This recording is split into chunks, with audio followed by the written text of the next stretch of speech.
Hi, I'm George Romero, and you're watching Darkest Corners. And I'm watching Darkest Corners. You're watching Darkest Corners. You're watching Darkest Corners. And you're watching Darkest Corners. And you are watching Darkest Corners. And you're watching Lady Trees. And not only that, but you're watching Darkest Corners. Hello, this is PJ Souls, and you are totally watching Darkest Corners. And you're watching Darkest Corners. And you're watching Darkest Corners. So Don't turn it off. This is Sid Haig. You're watching Darkest Corners, or you better be. I'll come over there and kick your ass. You are watching Darkest Corners. Hi, this is Doc Rodney, Pinhead from the Hellraiser movies, and you're watching Darkest Corners, so I'm advising you to keep watching Darkest Corners. I tear your soul apart.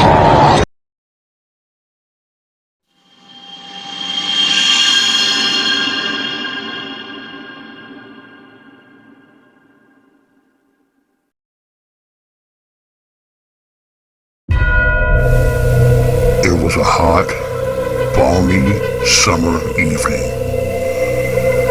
The air was as hot as the flames of hell itself. My veins were seizing for my one true vice. So I slowly walked up to the abandoned, creepy gas station. And there, in the darkest corners... I can't do it. Okay, technically, it was a regular gas station. And my only vice was I was there to get a Mountain Dew and some Funyuns. So let's rewind a little bit. We need to go all the way back and see how this all started in the very beginning.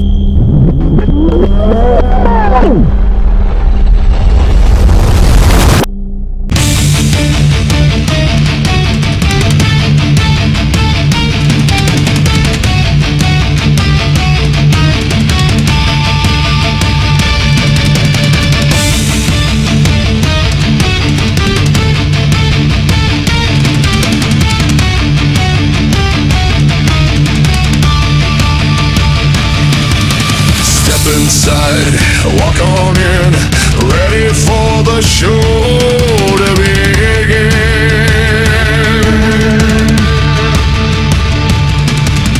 Pay attention, no rewind. In the darkest corners you'll find. Keep composure, play it cool. You're about to watch Nightmare.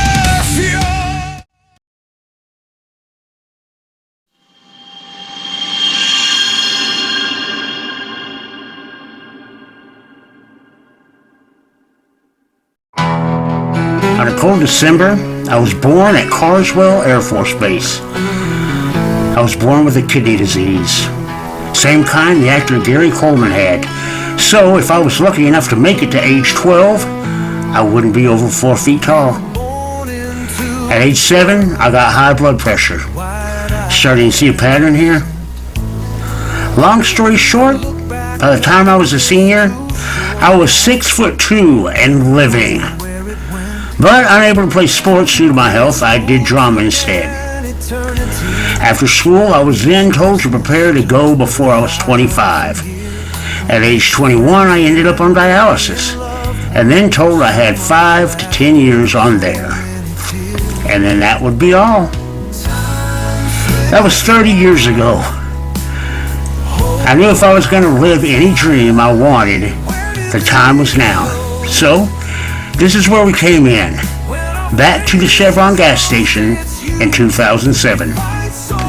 So, as I'm going in to get my Mountain Dew and Funyuns, that's going to get old.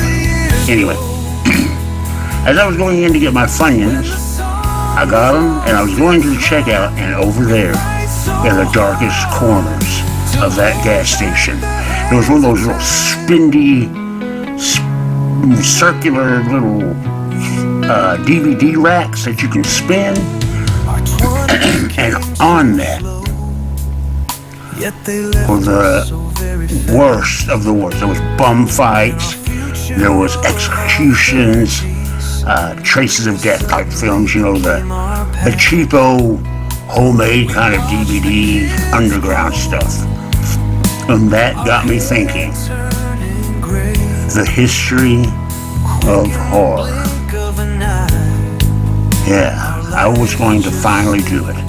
I got off my crippled rear end and decided if I was ever going to do it, it had to be now. So at that moment, I decided I was going to make a documentary on the history of horror. So, I need to get a celebrity on board for this, but I'm nobody. Who could I possibly get? So I thought about horror, and who came to mind that was someone I probably could get involved with? But the Godfather himself, Herschel Gordon Lewis.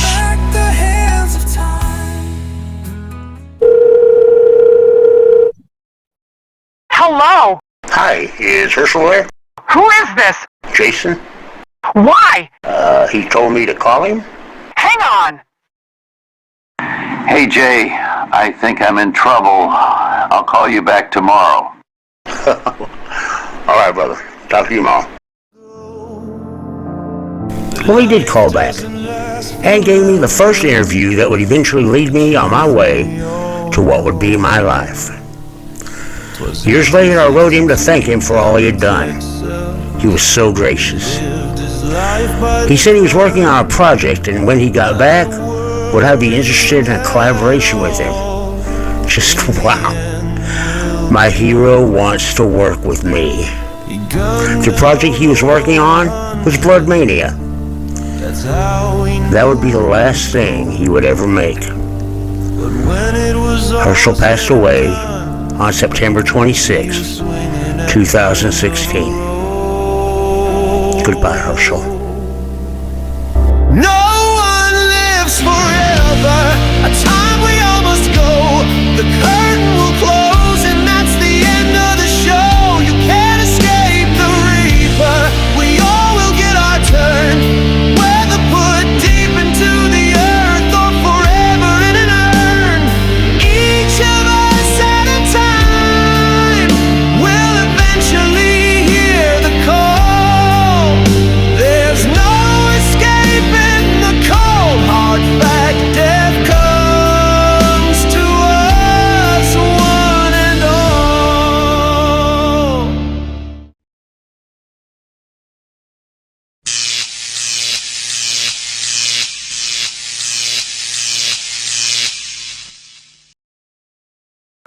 You know, I was with Darkest Corners through the early stages, man, when it was just kicking off. It was started by Jason, and I thought, you know, I just kind of threw the idea at him that maybe we could talk about horror movies and review horror movies, to actually doing like a little horror comedy variety thing. I guess we got that from, he got the idea kind of from concepts of the early Carol Burnett show.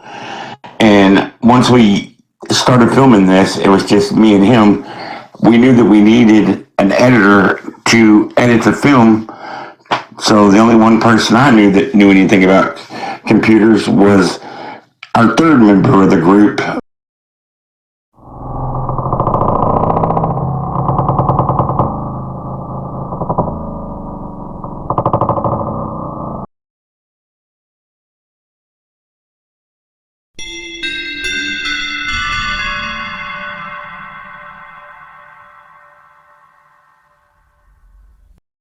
I was working at a grocery store, and one of my customers happened to be Bobby Warner, and she was known as Bloody Mary.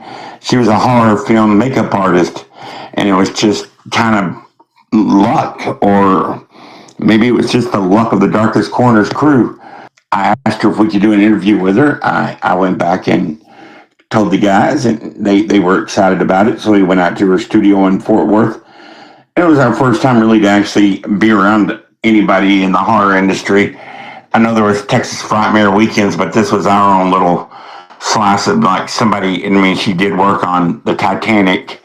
Then when you walked into her studio, there was like pictures of stars everywhere. So we interviewed her and through her, we met some people that helped us get a haunted house, but those are stories for another day. And all these times, all these great things that we did, like going and watching the Thriller dance being synchronized all over the United States of America, and we went to Hangman's House of Horror and got to go hang out with Bobby Bloody Mary as she made up the zombies at Hangman's House of Horror, and got to meet one of Jigsaw's idols, Ari Milanoff from Texas Chainsaw Massacre 3, and Jigsaw gave him a pain, and he told us, he said, "Man, why don't you guys come back and hang out with me tonight?" But we got to hang out with Bloody Mary, and that night we got to go around and grab creatures from the haunt at the Hangman's House of Horrors for the Halloween season. And we were grabbing creatures out of the haunted house and trying to get them to mess with us on camera. And that was kind of fun.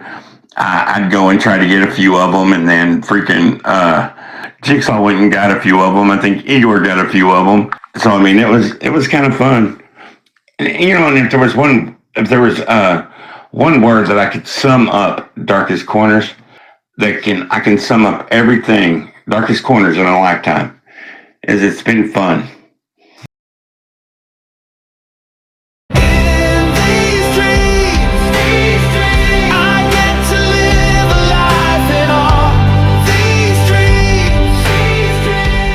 He'd come to his senses. You know what?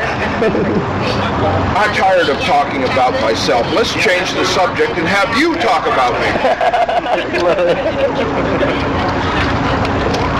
All right, we're just going to ask you a few quick questions. Go ahead. Ask them loudly and clearly. I will. All right. All righty. We have a website, and our fans ask, and this is the two top questions they had for you. Okay. Donning the mask, was it a blessing or a curse? Donning the mask? Donning the mask. I call that the gift that keeps on giving. We wouldn't be having this interview if I hadn't put that mask on. Possibly. So, absolutely, it was a blessing. And the girls would like to know, do you keep in touch with Vigo?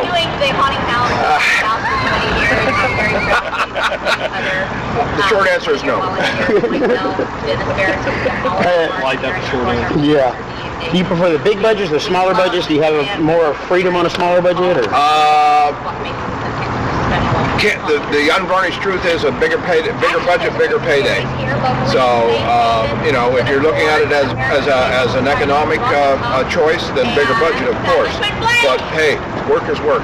I like it all. I like to be in front of the camera, so that's why I'm standing here.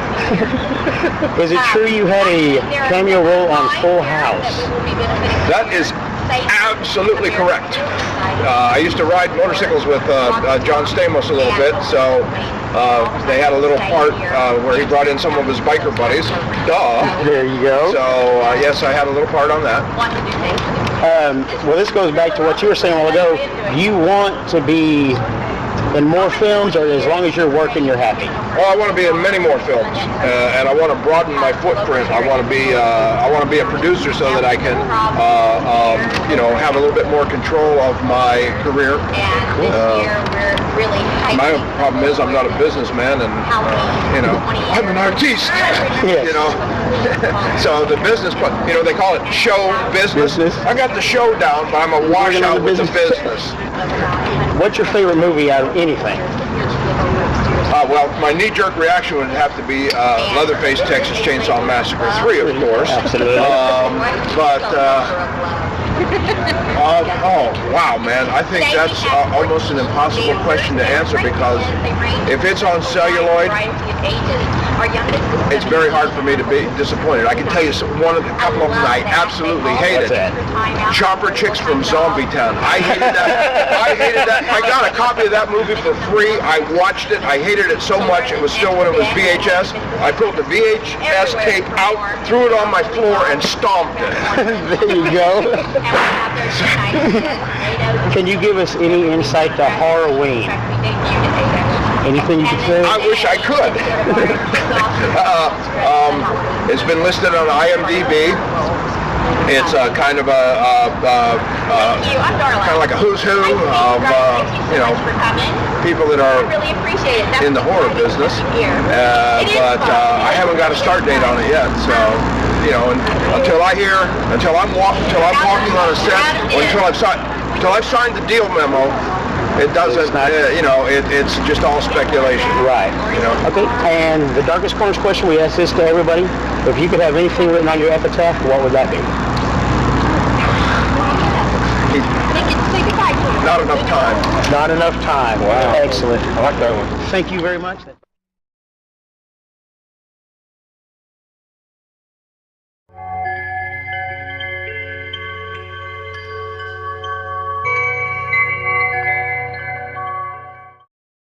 Hello, I'm Raven, also known as Pandora. I'm one of the original Darkest Corners children.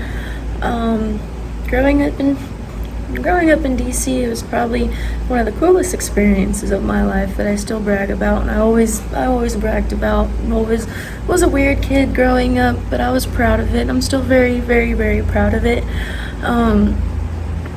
You know, who else can sit here and say, like, they grew up sleeping in coffins, or they would, every time we'd run a haunted house, all of the props would come home with us after Halloween was over, and they'd just be part of our house decor. You know, movie time came, and you need a devil, here's the devil. You need anything, literally, and it's just laying around our house. Coffins for decoration. I can't keep covering for you.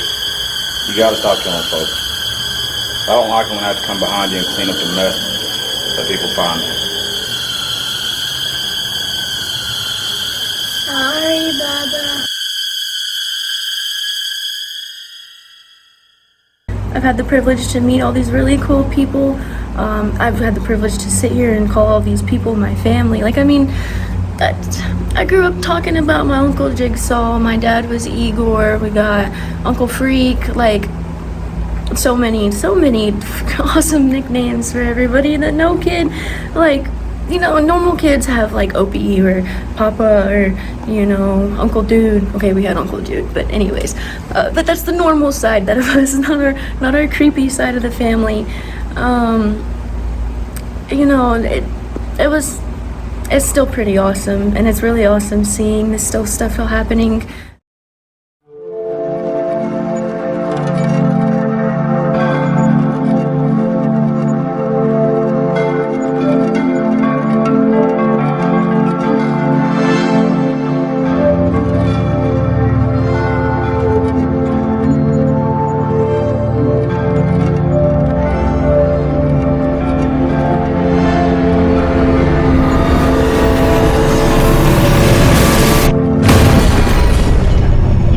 Where did y'all two come from?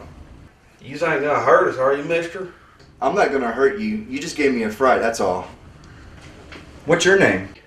Maggie. How did you get here? Before, them things, they was chasing us. We wasn't doing nothing, mister. Promise. And them people down at the big building say I'm retarded. They say I'm gonna hurt Maggie. But I ain't gonna hurt Maggie. She's my friend. My only friend. I see. I ain't. I was like her. But them people, they must have thought I was gonna hurt her. We were playing at the park at the big building. What's this big building? My school. I like swinging.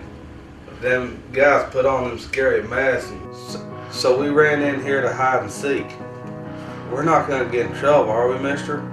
And we didn't take nothing, mister. Well, I took this candy bar, but I'll give it back. Promise. No, Bubba. You're not in trouble. Either of you. Now, come on. You two come with me. Yes, sir. We're not gonna go out there where those men are gonna try to hurt Bubba, are we? No, we will stay right here. There's another lady up front. Are you two hungry? Yes, sir. I was hungry. Bubba's always hungry. Bubba, you're not supposed to take food from strangers. Bubba's stupid. Stupid. It's also really awesome watching everything behind the scenes. You know, growing up, I'd always, every single Saturday like clockwork, it was Jigsaw and my dad just constantly chasing their dreams, you know, and they'd be at the computer, they'd be outside with the camera, they'd be inside with the camera, they'd be making some guts, they'd be making some intestines. Like, if there was a will, there was a way, and they always found their way, and it was really just awesome. There is this one video that they did that they had entered this contest, and it was like you can't use any makeup, and you have to make the best horror film. So they came up with the Save the Zombies, and we used nothing but food for all this. So like my baby sister was a baby at the time too, so like of course, well I guess she was growing out of her baby food, but we used the leftover baby food for like the guts and stuff, and then oatmeal for brains, and just the creativity and the ambition and the drive and just all of it. That's really what makes Darkest Corners just come to life. That what makes Darkest Corners everything. How everybody's just one giant family. And everybody's just their own type of weird, you know, and we're all accepted. We all accept each other. It's definitely something very beautiful.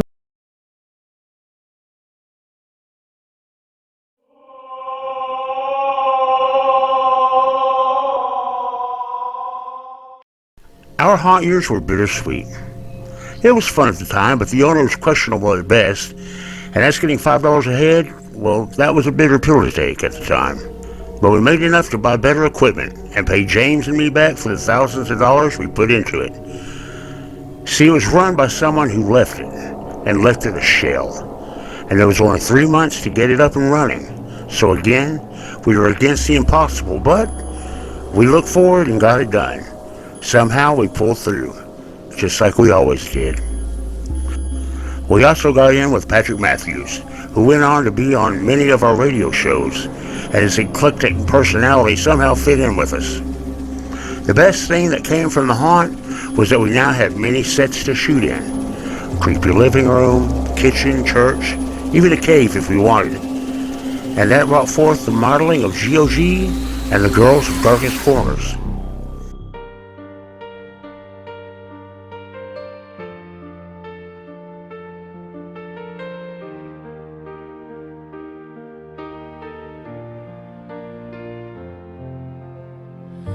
The evening comes calling,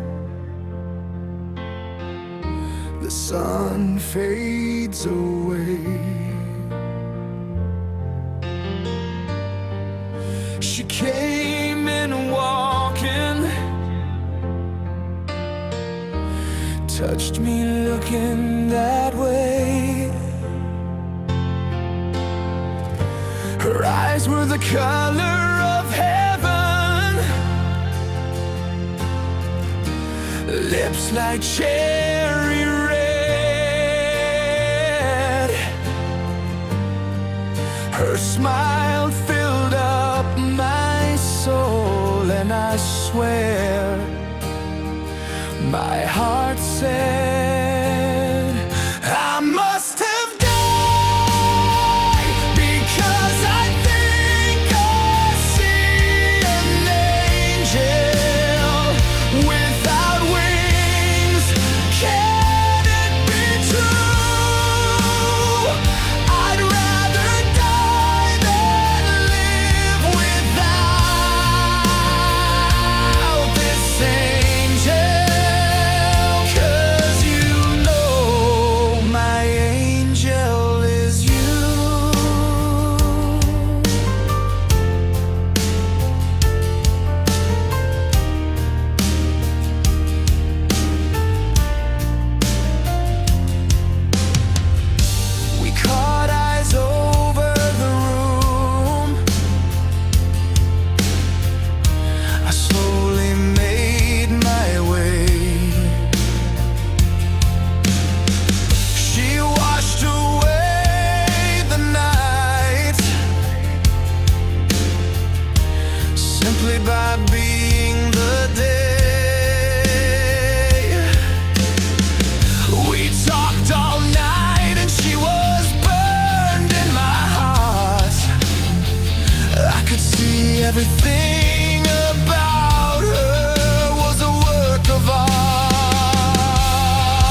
The bitter part is, this is where Troy decided to go on to do his own thing.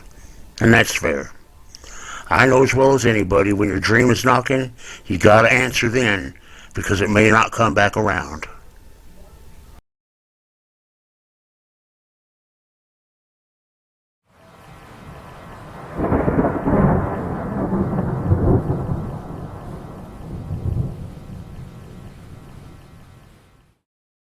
You know, one of the things I'll always remember was when we got together and we decided, because Jackass was so famous back then, we decided to get together and do our own version of kind of a Jackass stunt. Were we going to hurt each other? I mean, you swallow your pride a little bit, and just for the sake of humor. But to me, we come up with a concept of I was going to eat donuts off a jelly dong, aka a dildo, and the only danger I was of getting hurt was slowly getting diabetes. I was just excited. I was wondering, what kind of donuts is it going to be? Am I going to get Krispy Kreme? Let it be Krispy Kreme. Let it be like some really cool donuts. But Jigsaw brings out a 2 dozen glazed, great value Walmart brand bakery donuts. The ghettoest of donuts. But I thought, okay, I'm a professional, I'm a pro. And, you know, the one thing, too, I should say about this was when Gonzo and Robbie went to go buy the said jelly dong at a adult bookstore or adult store, the person behind the counter kind of told them, you know, you don't want to be going up there and two guys buying a jelly dong and then the clerk looking at it. So you're trying to tell them something. They said, so Robbie, I think, said, we're going to get this one of our friends to eat donuts off of this. And I'm sure the guy was like, okay, sure you are. And I can only just imagine, you know, I'm working in an adult store and I've seen it all. But I know there's probably had to be some talk that night in the break room, and that guy went on break with the rest of the employees. Hey, you know, these guys came in today and they bought this big old jelly dong and they said they were going to get their friend to eat, doing the air quotes right now, to eat donuts.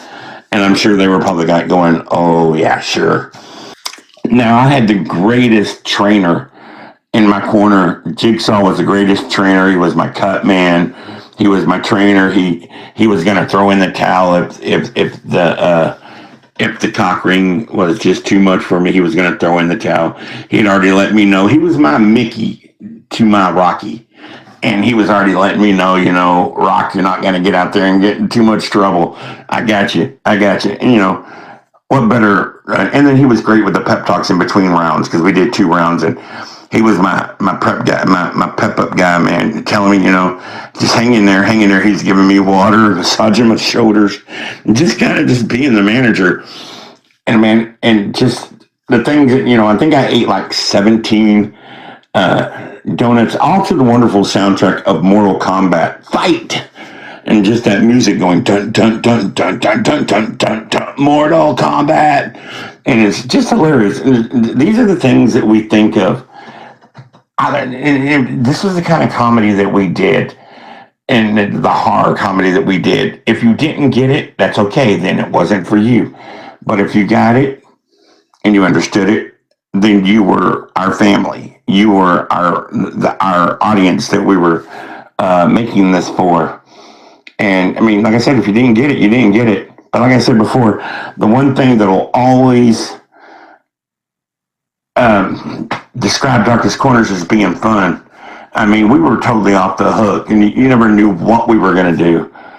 And, you know, that was another thing, man. One of the fun things about doing Darkest Corners was the getting together the day before we shoot, and every weekend we'd get together, me and Jigsaw, and we would write what we was going to do at his house. Not so much what we were going to say, because everything was totally improvised. There were no scripts in this whatsoever. You were getting 100% raw, unfiltered emotions.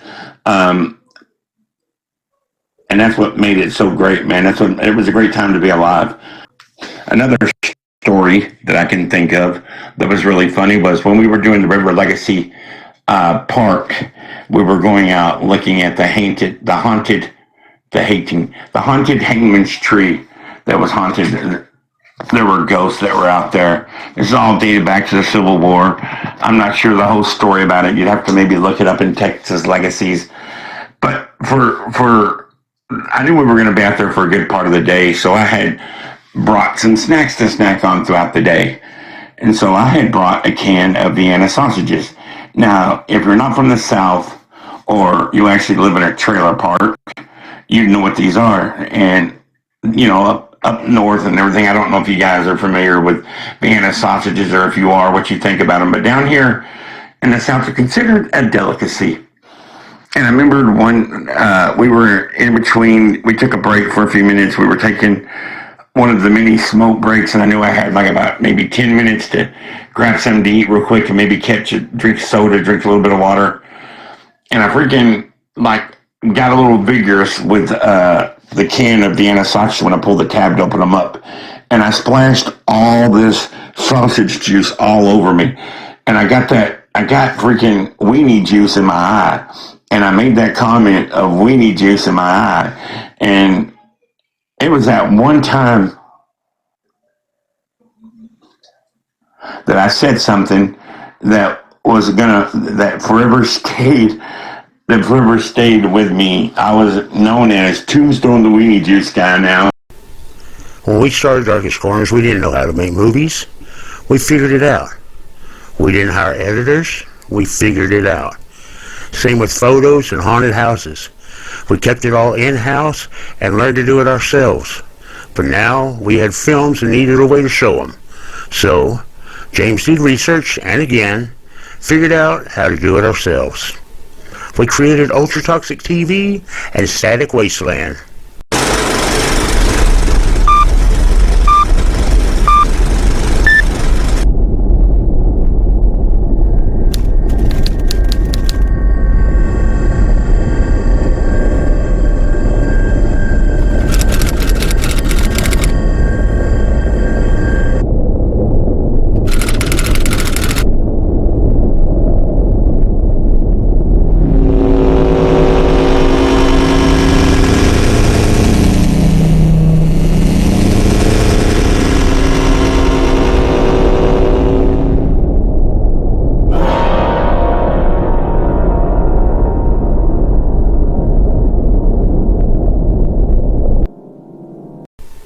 Static Wasteland was a channel for all the old school horror hosts.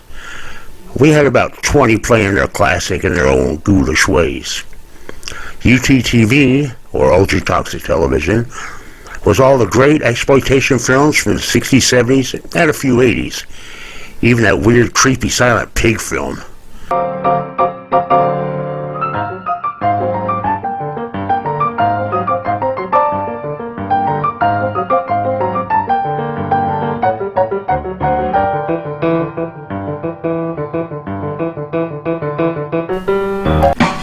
We even made our first fully animated series, Happy Lane.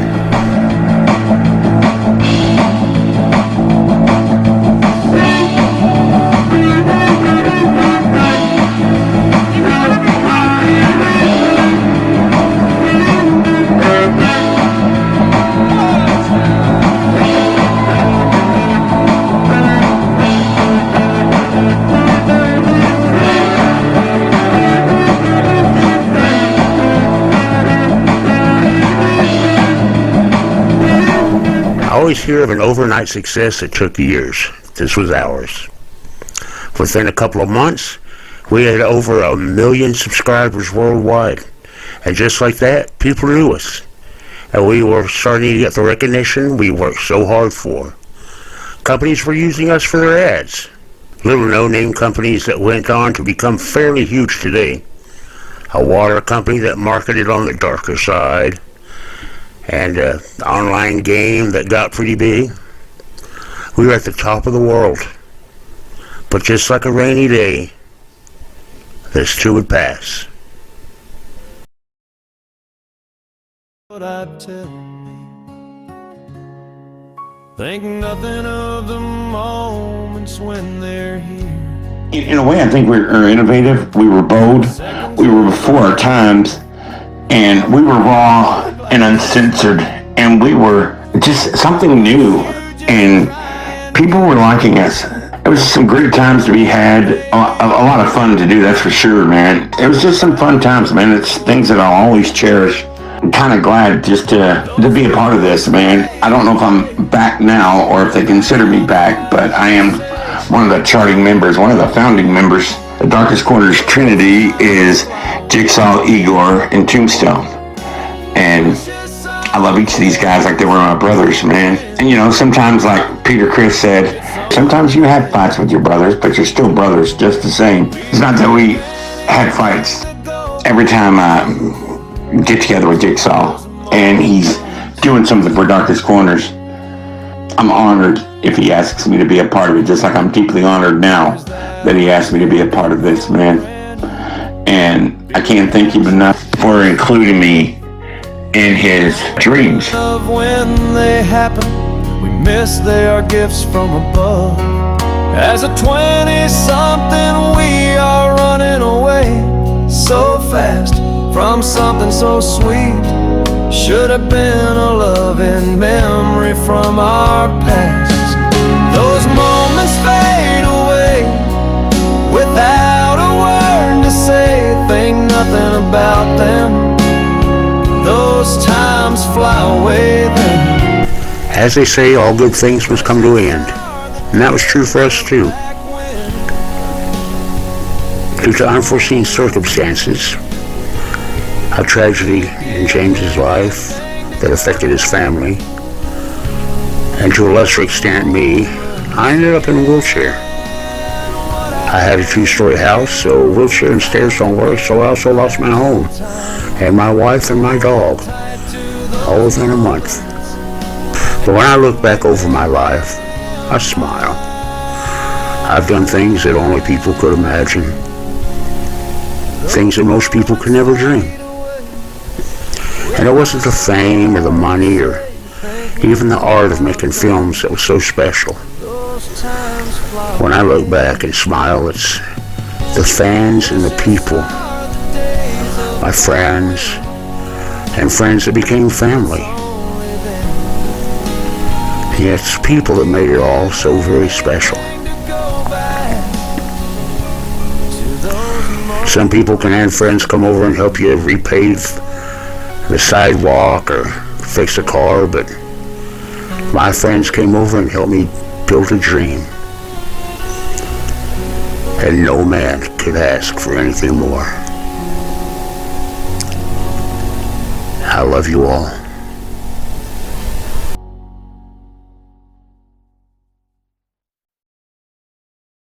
But we're going to do it better. We're going to do it our style. We are going to do it Darkest Corners.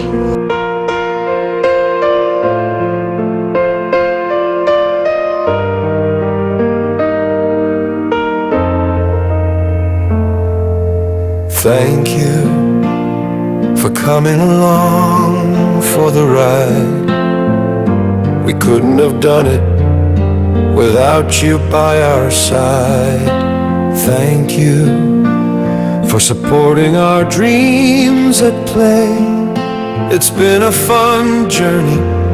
We shared laughter along the way. Without the fan support, we would have never made it through.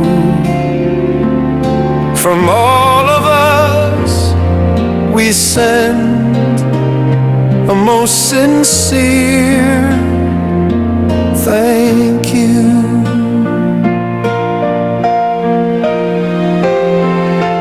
Thank you for allowing us a chance to entertain.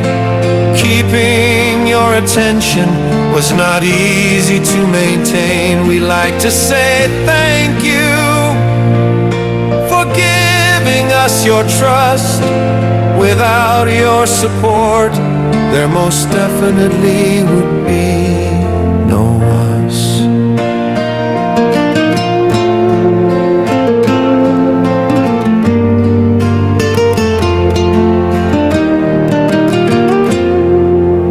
Thank you for allowing us to be ourselves. Here is where we chose to be and nowhere else.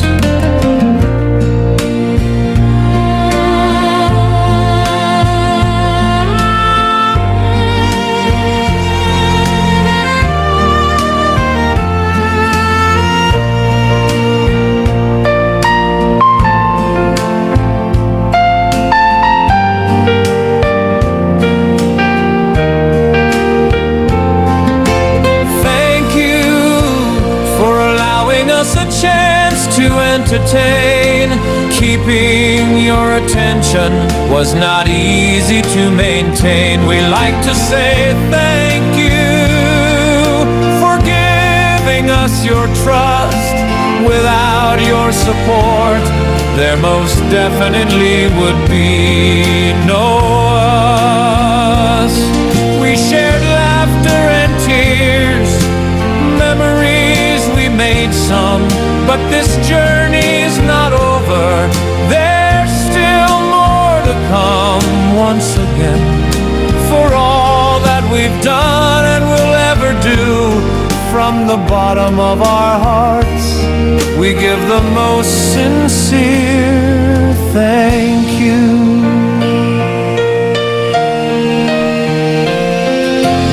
Thank you for allowing us a chance to entertain. Keeping your attention was not easy to maintain. We like to say thank you for giving us your trust. Without your support, there most definitely would be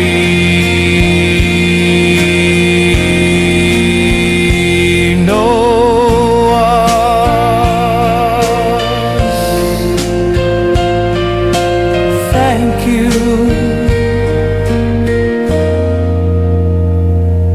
everything.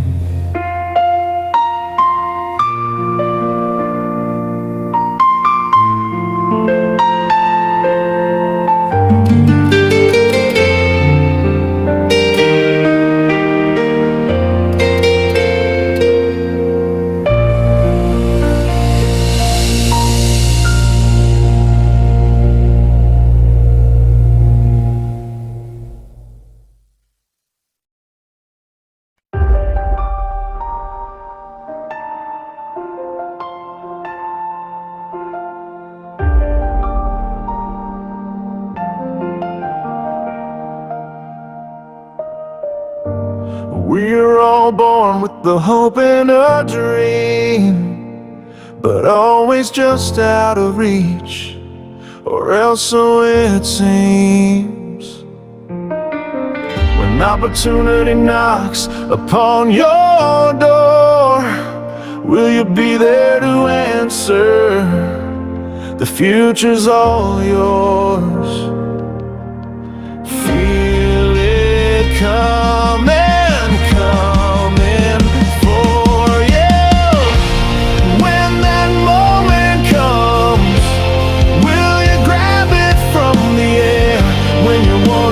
Chance comes along,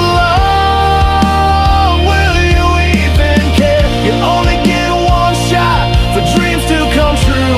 So when your time comes, what will you do? Will you answer the call or take the fall? What will you do when your moment comes along?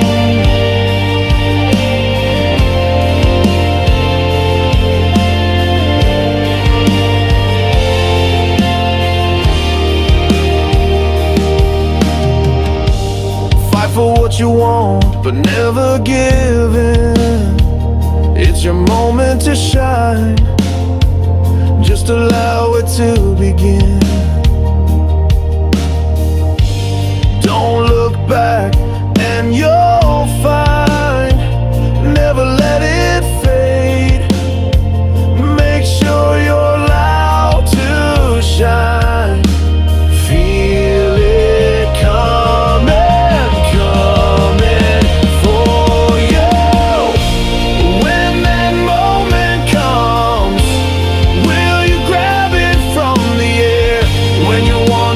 Chance comes along.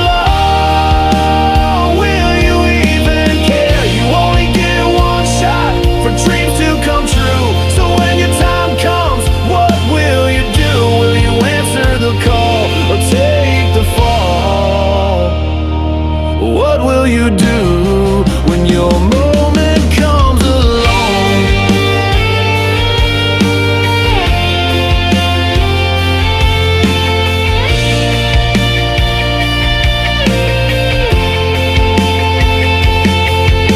A dream is just a moment, a fleeting second in time.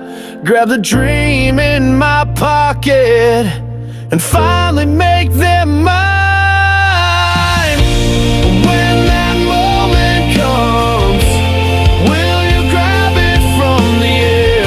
When your one true chance comes along, will you even care? You only get one shot for dreams to come true. So when your time comes, what will you do? Will you answer the call or take the fall?